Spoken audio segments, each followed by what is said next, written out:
এই যে এসে একটা লাফড়া করলে, পার্টির ছেলে হলে তো কিছু হতো না, কিন্তু তুমি পার্টির ছেলে নও।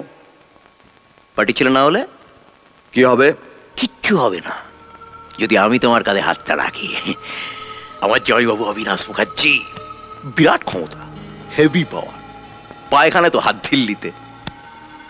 যতদিন না তোমার উপর জয়বাবু স্ট্যাম্পটা পড়ছে ততদিন পুলিশ তোমার পেছনে দৌড়বে, পার্টি ছেলেরা তোমার পেছনে দৌড়বে, না খাওয়া সময় পাবে না রে ভাই, দিন রাত দৌড়ে মরতে হবে। আমার পাস্ট জানো, সিনেমার টিকিট ব্ল্যাক করতাম, ব্ল্যাকার উঠতে বসতে পুলিশের ঠেঙানি খেয়েছি। তারপর যেই জামাইবাবু এমএলএ হলো আমিও দলে ভিড়ে গেলাম জোরে। তা এখন উঠতে বসতে পুলিশকে ধাঁধালি দিচ্ছি, বড় বড় হেক্কার না হলে সব হয় না। বিরাট হেক্কার। কত কি হতে পারে জানো? ধরো তুমি রাস্তা দিয়ে যাচ্ছ, পেছন থেকে একটা লরি এসে তোমার চাপা দিয়ে চলে গেল। না হবেই বলছি না, হতেও তো পারে।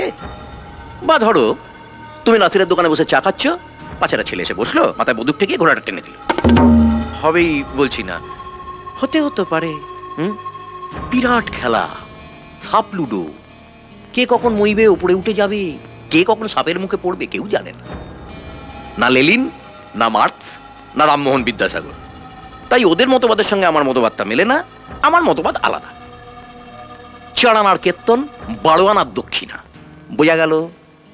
দক্ষিণার ব্যাপারে পরে আসছি, আগে কীর্তনটা বলি। এই কলোনিটা তলে তলে বিক্রি হয়ে গেছে, এখানে একটা বিয়ার ফ্যাক্টরি হবে, এদের উচ্ছেদ করার সময় লাফড়া হবে, সেটা তুমি সামলাবে, পার্টি সামনে আসবে না। বদলে পার্টি তোমার একটা থাকার ব্যবস্থা করে দেবে আর লাইফ টাইম মেম্বারশিপ।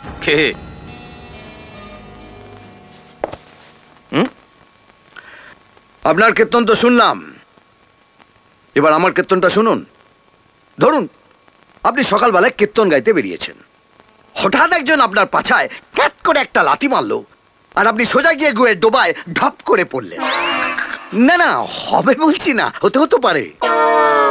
ধরুন না আপনি আমাকে আদর করে বাড়িতে খেতে দিলেন, লুচি, আলুর দম, টমেটোর চাটনি।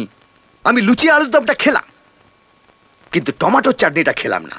তার বদলে আপনার ওই পচা টমেটোটা পায়ের নিচে পচ করে দিলাম, আর টমেটোর বিচিগুলো পক করে বেরিয়ে এলো।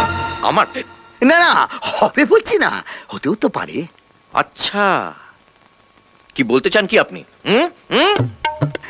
এবার দরজাটা বন্ধ করি, কীর্তন হবে, খোলকার তাল বাজবে না।